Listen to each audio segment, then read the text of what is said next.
I'm Paul Mace. In the next 5 minutes, you'll see how Symbolic Flight data for Google Earth takes pilots beyond the moving map, letting you pre-fly anywhere in North America using satellite imagery, NextRad weather, the latest national airspace data, and local flight information contributed by pilots like you, all combined in Google Earth. From over 6,000 miles up, we're descending towards Whitman Regional, home of the EAA and site of AirVenture 2008. Once you've downloaded the free Symbolic Flight data and copy of Google Earth, which is also free, you can control the experience yourself.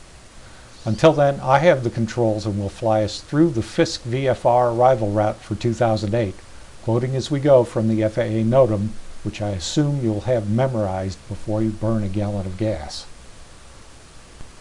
I quote, "The city of Ripon, Wisconsin is the entry point for this arrival, which is to be used by all VFR aircraft landing at OSH from Friday, July 25, 2008 through Sunday, August 3, 2008, except those using the Turbine Warbird or Nordo arrivals."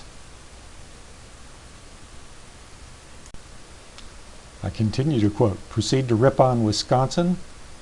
Obtain AirVenture arrival ATIS on 11875 as soon as possible. Ensure your lights are on and transponder set to standby within 30 miles of Oshkosh. Plan your approach to arrive at Ripon at an arrival altitude. Maintain 1800 MSL and 90 knots, or if unable, maintain 2300 MSL and 135 knots. Monitor Fisk approach, 120.7, at least 15 miles from Ripon. VFR holding may be necessary due to congestion at Oshkosh. Fisk controllers will advise when holding is in progress. If holding is not in progress, proceed northeast from Ripon directly over the railroad tracks toward Fisk.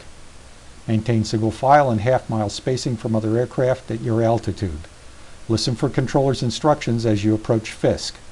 When holding is not needed at Fisk, the controller will assign your approach path beyond Fisk and your Oshkosh Tower frequency. This will normally occur in the immediate vicinity of Fisk. Do not proceed past Fisk without ATC authorization. Transition which follows Fisk Avenue. Or you might be directed to continue along the railroad tracks for one of the several railroad track transitions that are available. In Google Earth, features such as golf courses and railroad tracks are located under places of interest and should be turned on. At this point, you may be given one of several transitions. First, you might be turned right for the Fisk Avenue. The Fisk Railroad transition can lead to one of three possibilities. You could make a right straight in to runway 9. You can make a right downwind to runway 27, or you can go farther out on the railroad transition and make a right pattern to either the 18 left or 18 right runways.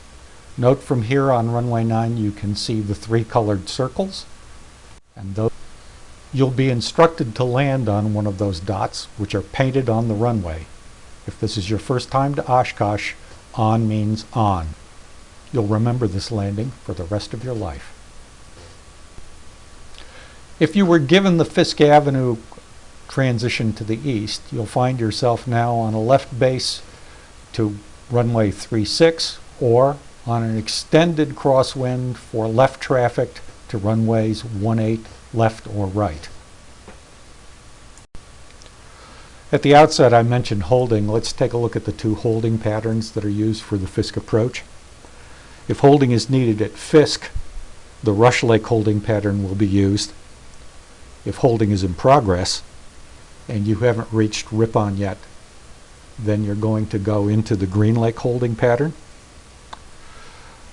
ATC will clear the Rush Lake holding pattern first, and then they'll start clearing the Green Lake holding pattern.